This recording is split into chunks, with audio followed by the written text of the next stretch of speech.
c'est la remise du prix ETI. Nous accueillons François Guilbault, directeur maîtrise optimisation BFR PwC, que nous avions déjà eu l'occasion de croiser sur scène. Je vous passe le micro. Peut-être qu'on va donner les nominés. Voilà, nous avons donc le Crédit Agricole Centre-Est, Gutenberg Networks et Tereal. Et le lauréat Tereal.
Je vais évidemment donner la parole au récipiendaire.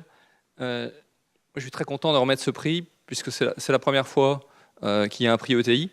Depuis la première édition, nous en sommes la troisième. Antérieurement, on n'avait pas beaucoup de candidats dans cette catégorie. C'est aussi pour ça qu'il n'y avait pas eu de prix antérieurement. Donc, il y en a de plus en plus. J'espère que ça va continuer. Deuxièmement, vous avez déjà plusieurs fois et très récemment entendu pas mal parler de dématérialisation. Ce qui me semble clair, c'est que le dossier qu'on a eu cette année, qu'on avait d'ailleurs déjà eu l'année dernière, il matérialise que pour améliorer et respecter les délais de paiement, il y a une seule chose qui est sûre, c'est qu'il ne faudra pas dématérialiser les efforts. Parce que les efforts, ils sont vraiment là.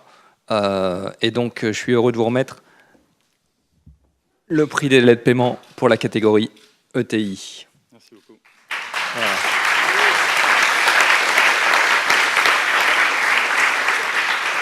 Et je vous passe bien sûr la parole. Bon. Merci beaucoup. Alors, je vais sortir mes fiches parce que j'ai fait quand même quelques fiches. Et en même temps, je vais essayer de rattraper le retard. Normalement, ça doit aller. D'abord, je suis heureux de voir que je ne suis pas le seul représentant de la filière des matériaux de construction ou de l'aménagement de l'habitat. Je fais référence à l'intervention de Monsieur Muller tout à l'heure. Et donc voilà, c'est important que des ETI qui représentent une part moins importante que les PME et les grandes entreprises du tissu, mais qui comptent beaucoup d'emplois, soient représentés. Donc je remercie vraiment le jury d'avoir cette année maintenu le prix ETI. Je suis assez ému. Bon, cette récompense, je vais d'abord saluer le travail de la direction de la communication qui a été fait l'an dernier pour ce nouveau logo qui est avec ce film que je trouve vraiment très bien, qui montre bien tous les métiers de Tereal. Et je ne vais pas trop y revenir, des produits pour la toiture, pour la couverture, notamment, principalement en terre cuite. Alors, c'est une grande fierté pour nous parce que nous attachons beaucoup d'importance à la relation fournisseur. C'est aussi le fruit d'un travail d'équipe. Alors, je suis seul présent aujourd'hui, mais bon, l'équipe de comptabilité fournisseur basée à Blagnac n'a pas pu m'accompagner, mais c'est vraiment le fruit d'un travail d'équipe, pas seulement de la finance, parce que la finance ne peut pas tout faire toute seule au sein de l'entreprise, donc c'est vraiment un travail d'équipe avec les opérationnels et avec le service achat. Et ça, c'est aussi la facilité qu'on peut avoir dans une ETI de travailler vraiment en réseau entre les différents services. C'est peut-être plus facile que dans certaines très grandes organisations. Et puis, comme l'a dit Pierre Pelouzet tout à l'heure, finalement, c'est un petit peu de pression pour continuer à s'améliorer, à performer, à faire mieux et puis à s'engager dans la voie de la charte. Alors, donc pour Tereal, entreprise industrielle qui est ancrée dans ces territoires, je rappelle que nous avons 22 usines dans le monde et 16 en France.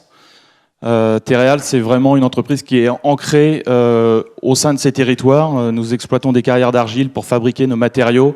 Donc inutile de vous dire que ça se pratique rarement dans des grands centres urbains. Donc on est vraiment au cœur des régions.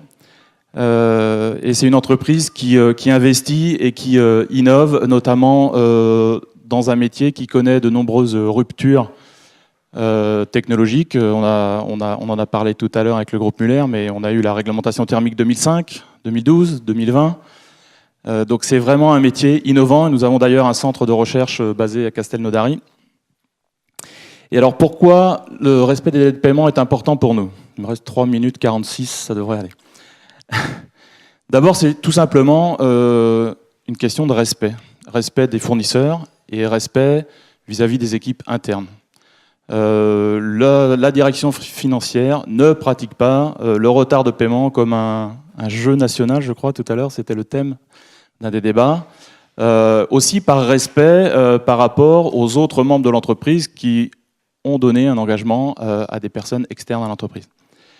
Respect de nos fournisseurs qui sont eux-mêmes, souvent compte tenu de l'ensemble de nos implantations locales, des fournisseurs locaux, beaucoup de PME, qui sont des vecteurs d'emplois locaux, et je crois qu'on a tous dans l'entreprise une personne, un conjoint, un ami de quelqu'un qui travaille dans l'entreprise, mais qui travaille aussi chez un de nos fournisseurs, et ça, je crois que ça apporte beaucoup de responsabilités, donc on a conscience de cette responsabilité-là, et de participer, en respectant les délais de paiement, à une chaîne économique vertueuse.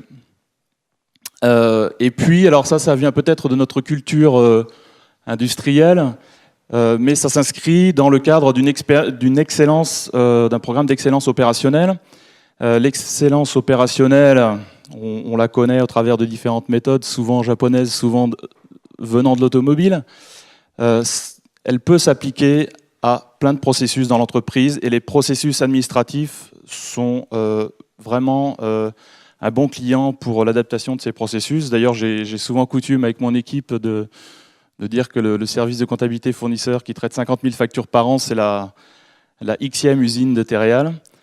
C'est vraiment ce type de processus que l'on déroule, et on est dans une optique où un retard de paiement est quelque chose d'anormal. Un retard de paiement matérialise un défaut qualité, si on parlait d'un produit. Et donc, vraiment, pour nous, on a à cœur de traiter cela.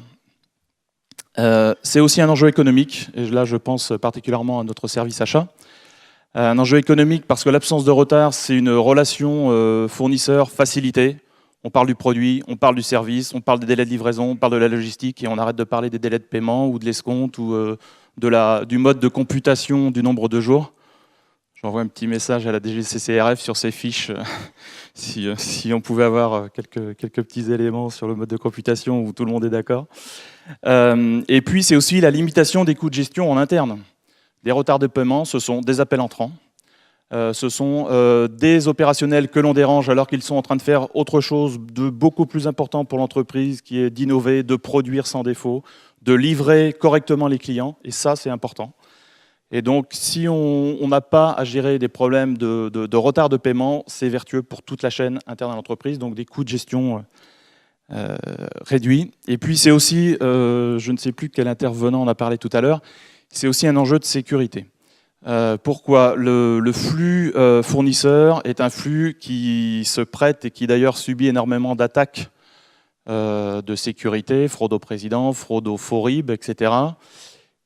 Retard de paiement dit intervention postérieure dans l'urgence. Intervention postérieure dans l'urgence dit gros risque. Et donc, je conçois le fait de respecter les délais de paiement comme l'aboutissement d'une chaîne où les processus sont calés et où on n'intervient pas en fin de processus dans l'urgence. Il me reste 10 secondes pour vous remercier tous, particulièrement le jury et également toutes les équipes de Tereal. Merci.